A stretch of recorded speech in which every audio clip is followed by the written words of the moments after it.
Assalamualaikum warahmatullahi wabarakatuh. Kembali lagi ke Masri Muhammad Channel dalam siri Malaysiaku episod ke-63 kali ini. Semoga negara kita Malaysia sentiasa dalam rahmat dan pemeliharaan Allah Subhanahu Wa Taala. Amin ya rabbal alamin. Bagi kawan-kawan dan sahabat-sahabat yang baru saja masuk ke channel saya ini, harap dan mohon di-subscribe dahulu channel ini. Mudah-mudahan dapat membantu saya berkembang di masa-masa yang akan datang. Sahabat-sahabat dan kawan-kawan semua, musim haji tahun 1447 Hijrah bersamaan 2026 baru saja selesai. Lebih daripada 31,000 jemaah haji Malaysia mula meninggalkan kota suci Makkah dan Madinah secara berperingkat-peringkat untuk kembali ke tanah air. Semoga mereka mendapat haji yang mabrur. Namun di sebalik jutaan manusia yang berhimpun di tanah suci tahun ini, terdapat satu berita yang sangat menggembirakan setiap kita rakyat Malaysia.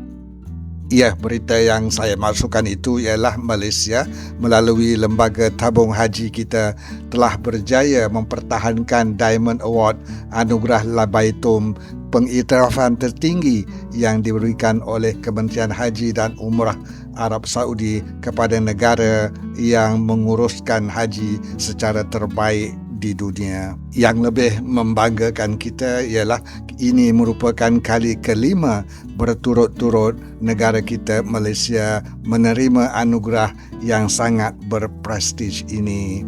Sebenarnya kejayaan ini tidaklah datang begitu sahaja. Ianya mencerminkan kerja kuat semua pihak pengurusan haji dan juga kerjasama yang diberikan oleh semua jemaah haji kita pada tahun ini.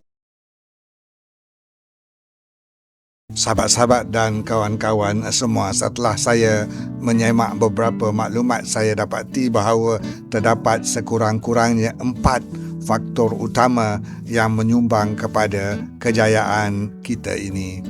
Faktor pertama yang menyumbang kepada kejayaan ini ialah kecekapan operasi haji yang bertaraf dunia yang telah dibangunkan sejak lebih 6 dekad yang lalu.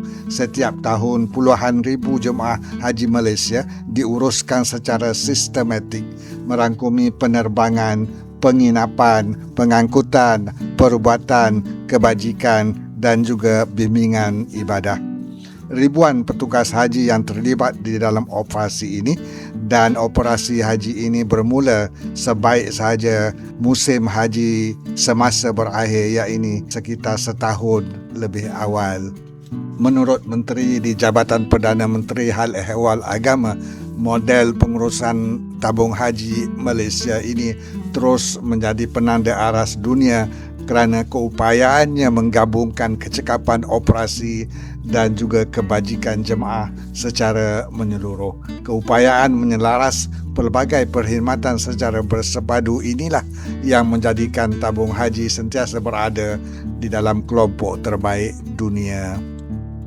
Contoh pembaharuan yang menonjol ialah sejak tahun 2017 lagi, Malaysia adalah satu-satunya negara di dunia yang menyelesaikan urusan imigresen jemaah haji di tanah air kita sendiri. Jadi apabila jemaah kita tiba di Arab Saudi, jemaah tidak perlu lagi melalui proses imigresen yang panjang. Contoh yang kedua, pada tahun ini tabung haji juga menyediakan perkhidmatan bas ulang-alik, shuttle bus 24 jam daripada hotel penginapan ke Masjidil Haram demi kesejahteraan dan keselesaan jemaah untuk beribadah. Faktor yang kedua ialah penggunaan teknologi digital yang semakin meluas. Tabung haji kini bukan lagi sekadar institusi simpanan dan pengurusan haji sahaja, malah menjadi antara organisasi haji yang paling progresif di dalam pendigitalan perkhidmatannya. Contohnya aplikasi Tijari, iaitu portal dan aplikasi mudah alih rasmi tabung haji yang membolehkan pendeposit menguruskan akaun dan pelbagai perkhidmatan di tabung haji secara dalam talian online dengan mudah dan selamat. Maknanya selain daripada menyemak baki simpanan, penyata akaun dan juga pemindahan dana, melalui aplikasi T-Hijari ini, pendeposit dan juga bakal jemaah haji boleh membuat pendaftaran haji, menyemak giliran, menerima tawaran haji, mengakses kursus haji dan pelbagai urusan lain secara dalam talian sahaja. Pada musim haji tahun 2026 ini juga, tabung haji turut memperkenalkan penggunaan teknologi berasaskan kecerdasan buatan ataupun AI.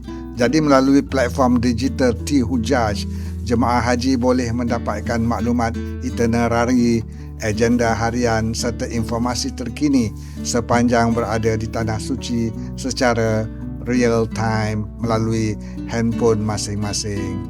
Selain daripada itu, peta Google Walk di dalam TH Hujaj ini juga dapat membantu jemaah haji kembali ke hotel penginapan mereka jika mereka tersesat. Jadi secara keseluruhannya, transformasi digital yang diperkenalkan oleh tabung haji dari masa ke semasa bukan sahaja mempercepatkan proses, malah mengurangkan risiko kesilapan dan meningkatkan pengalaman jemaah secara keseluruhannya.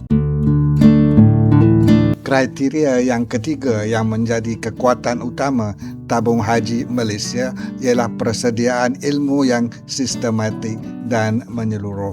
Sebelum berangkat ke Tanah Suci, setiap bakal jemaah haji diwajibkan mengikuti siri kursus yang dirangka khas oleh tabung haji, iaitu kursus asas haji, kursus intensif haji dan juga kursus perdana haji. Jadi program latihan dan juga ilmu yang komprehensif ini memberi penekanan kepada aspek ibadah, kesihatan, keselamatan, pengurusan emosi dan kesiapsiagaan menghadapi cabaran semasa di Tanah Suci. Jadi dengan pendekatan pendidikan yang tersusun ini, ianya membantu mengurangkan kesilapan ibadah, mematuhi peraturan-peraturan kerajaan Arab Saudi selain menjaga adab dan juga ketertiban semasa berada di Tanah Suci dan membolehkan jemaah memberi fokus sepenuhnya kepada penghayatan ibadat masing-masing. Faktor yang keempat ialah tahap kepuasan jemaah yang konsisten tinggi dari tahun ke tahun. Pengiktirafan kerajaan Arab Saudi ini bukan sahaja melihat aspek operasi, malah turut menilai kesejahteraan, keselamatan dan pengalaman baik keseluruhan jemaah negara kita.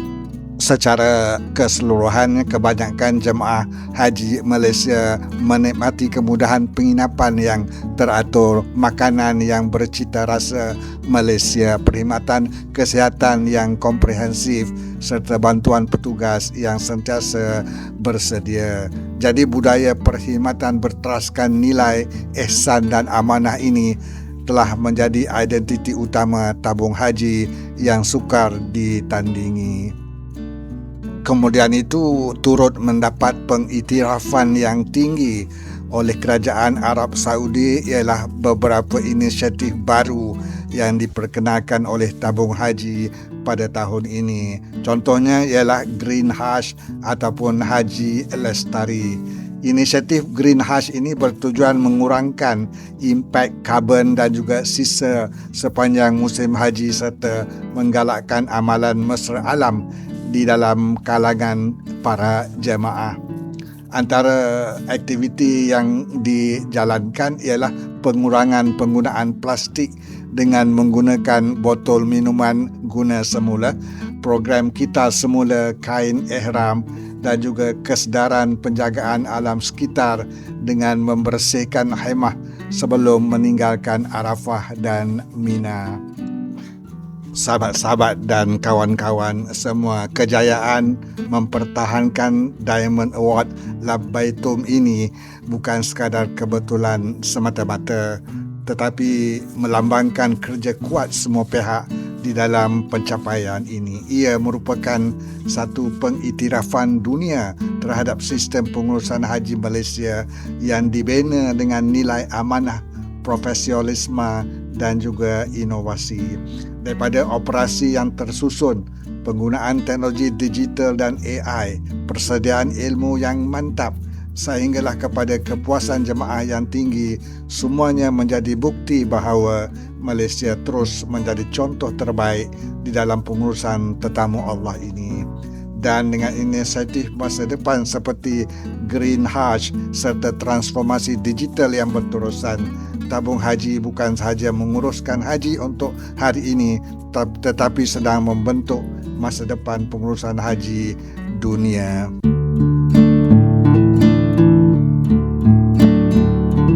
Terima kasih banyak kepada sahabat-sahabat dan kawan-kawan yang sudi menonton video saya hingga ke akhir. Sekiranya anda semua suka dengan video ini, sila subscribe channel saya ini dan juga share video ini. Mudah-mudahan ianya dapat ditonton oleh lebih ramai lagi kawan-kawan kita yang berada di luar sana. Sehingga kita berjumpa lagi di dalam video-video saya yang akan datang. Salam hormat, salam ceria dari saya, Masri Muhammad. Assalamualaikum warahmatullahi wabarakatuh.